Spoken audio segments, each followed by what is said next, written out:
ali ku New Testament moti Kristo wina kumpasa wale muna atumikire alalikire buku la Old Testament au kanilani.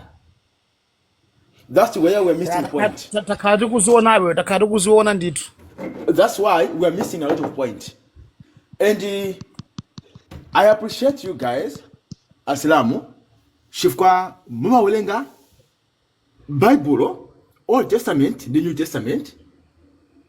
Komaso makano pass nipanga study. That's why you end up defeating those amene sara sawa chikano chidu Bible laolo.